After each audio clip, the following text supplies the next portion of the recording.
This is The Wire.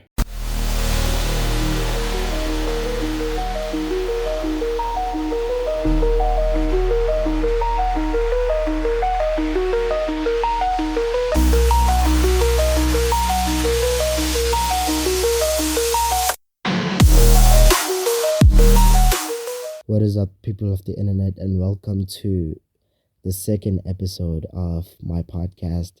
Today, we're going to talk about WWDC26, what they announced, what's new, what's actually worth checking out. Should you update to it? Most likely, yes, but we'll break that down. And what are the cool new features that are actually on iOS 27? How is it different from iOS 26? We're going to be deep diving on that today. So let's get started. So, one thing that really caught my eye and I want to talk about first is actually that that wheel and the screen where they showed 30 tweaks to the system. So this year, instead of a redesign like they've been doing for the past years, they've decided to actually do things a bit differently now. They went back and just started fixing things. We are promised up to 80% faster airdrop. I mean, okay, airdrop is faster on those instances when it decides to work, but 80% airdrop doesn't necessarily mean faster airdrop all the time. That is why they said up to instead of giving you a specific 80% mark, because it can go up to on that once in a while occasion. It can go up to 80% quicker if they're sending large files, maybe high risk videos. You could be lucky and get that specific mark. We also have connectivity assist, which is smart network switching. So they officially rebuilt their old Wi-Fi assist feature called connectivity assist. The way that it works is instead of hard dropping your Wi-Fi when you walk away from your house or leaving school, um, leaving you in a dead zone when you struggle to catch 4G, 5G, now it just intelligently switches between the two. I mean, okay, we already had this, but it was kind of horrible, and you had to. It worked on some instances, and sometimes it didn't. Now, the way it actually works is that, well, you're connected to Wi-Fi, but the moment your Wi-Fi signal becomes weak, it just automatically switches to mobile data, right? But uh, especially in countries like South Africa, we use prepaid SIM cards, so sometimes you don't really have a mobile data bundle. So how is it gonna know that you're gonna have internet when switching to mobile data or not? That's my concern right now. That when your signal starts getting slow, is it gonna maybe turn on mobile data and then check if you have internet connectivity from mobile data and then switch back, or we're still yet to find out. And then there are also like, I think, yeah, there are 30 plus tweaks that they did to the software. I'm gonna try and link the picture of those tweaks on the show notes so you can go and get hands on them and just see what is actually better on your system. And then we have other tweaks. The one that I'm actually most excited about is AirPods graphic equalizer. I mean, up to this far, we're in AirPods Pro 3 era, the AirPods Max 2 era, but AirPods couldn't really be adjusted. The EQ couldn't really be adjusted. I mean, okay, AirPods did have adaptive EQ, but it wasn't really customizable. It was automatic instead of manual. And this one is also a bit stagnant. I mean, it only has 3 bands, but that's a first. It's giving them ground to improve on, so I get that. So iOS 27, hey, iOS 27 is basically iOS 26, just with they've actually listened to users and started fixing things. Like, for instance, we get an liquid glass slider so that you can choose whether you want your system to be more glassy or more frosty instead. And I like that actually. It's quite impressive, and I get why they would include that. Most people didn't even like liquid glass, so the frosty looks more like iOS 18 actually. So if you like that aesthetic better, you can go back. And they gave us we got the new name for Mac OS 27, which is Golden Gate.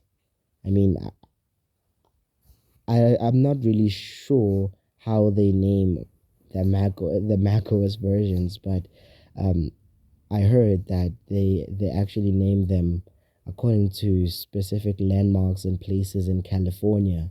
So Golden Gate sounds nice.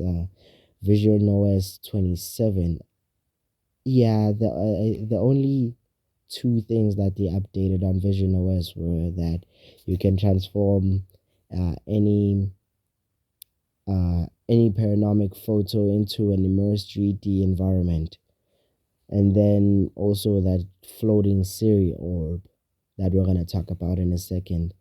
And then yeah, they didn't really talk about the other OSs. They just talked about Mac OS and Vision OS 27. Watch OS 27 has those few tweaks and basically looks the same as iOS 26. Probably won't even notice the difference. And then we have the child safety and parental controls features. We have Ask to Browse, where kids now have to send a permission to request a parent's um, approval of opening a new website in Safari. We have expanded communication safety. The system already blurs nudity by default for minors, but it now actively intervenes to block gore or violent content in shared media. This even works in FaceTime calls, so that's nice. Redesign screen time, a massive overhaul feature category specific. It's called time allowances, where you get to basically give your child specific amounts of time to spend on socials, and it's more like a phone using schedule. You can also set that when they're at school, they can only open school related things. So I can actually see these features working. I wish there was a way for me to set up my own phone in parental control mode, because one thing that we're having challenges with is actually doom scrolling, excessive screen time. So being able to set yourself time allowances could be awesome, but then you would be able to work around them. So Apple, if you're listening, s- give us time allowances. Give us time allowances, not only for parental controls, but just in general. We need to limit our screen time. So, and then we have okay, we have Siri AI. Siri AI actually actually the major headline right now. Siri AI is basically just Siri running with a Gemini model, and it is a redesigned Siri that works better. I mean, we won't lie. Up to this far, Siri just sucked. It was behind. It was basically stupid. It was, yeah. I'm sorry to say, but it was bad. And now it is actually more Gemini than Siri ever was. It basically works like Gemini in my experience. I mean, I love Gemini, so yeah. Friends of mine called me out on that, saying that I always talk about Gemini. What about other chatbots? I don't. Okay, I'll do like a 7 day challenge where I test different chatbots to get opinions, and maybe if all goes well, I might switch from Gemini to other chatbots. But for now, Gemini works best for me. It's a great digital assistant. It's a great research AI. I basically do everything with it. So Siri AI is incredible. It lives in the dynamic island, so it's more, it's more like a an assistant now, more than Siri ever was. You just swipe down from, you can either say hey Siri, pops up, or swipe down from the dynamic island. Now I'm curious to see what about that, what about the devices that don't have the dynamic island, that still have the old notch. Will it live in the notch, or is there just specific redesign for that too? So I'm curious to see that. So if you're using the notch and maybe you've installed the beta version, screenshots and share it. I would like to see how it looks in the notch. But it lives in your notch, and it basically does everything that Gemini can, because it actually is Gemini, just with the Siri name.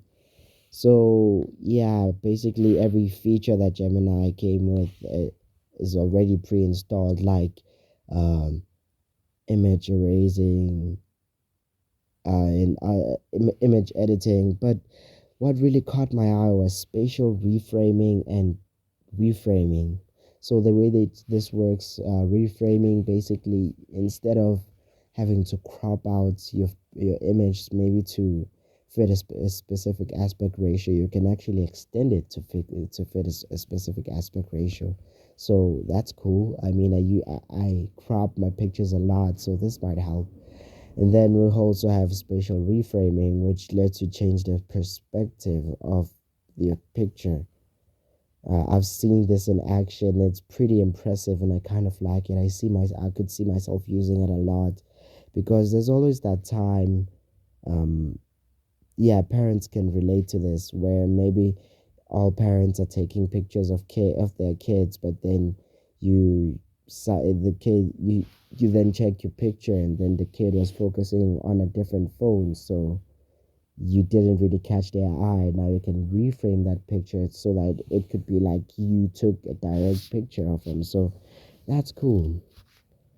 And that is WWDC 26. My thoughts on this, I mean, we have a standalone Siri app, we have a better Siri, we have an adjustable liquid glass slider, and it's incredible. I actually love it, and it's basically iOS 26 just fixed, because iOS 26 was buggy, but it's fixed, and I'm loving it a lot. So yeah, that's my take on it. I don't really have much to comment on it, because it's just an incredible system, and iOS 26 was already great in my perspective. I loved every feature that came with it. I even liked Liquid Glass. I know people are gonna attack me on that, but yeah, Liquid Glass is amazing. So this is actually incredible.